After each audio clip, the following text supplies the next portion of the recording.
श्वेताची झाली बेलवर सुटका. कलर्स मराठीवरील मालिका पिंगा ग पोरी पिंगा यामध्ये आला आहे एक नवीन ट्विस्ट. श्वेताची सुटका होऊन ती घरी आली आहे, तर तिला भेटण्यासाठी अनिमेष तिच्या घरी आला आहे. ते दोघं बोलत असतानाच वल्लरी तिथे येते. तर तुम्हाला काय वाटतं, अनिमेष तिथे नक्की का आला आहे?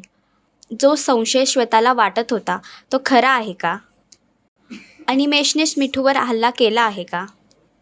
काय आहे अनिमेषचं सत्य, हे तुम्ही आम्हाला कमेंट करून नक्कीच सांगा. हाय बेबी, माझ्या मैत्रिणींना भेटायला ये असा आग्रह करायचीस ना. आता आलोय ना मी इथे. सोडा निमेष, मला दुखतंय.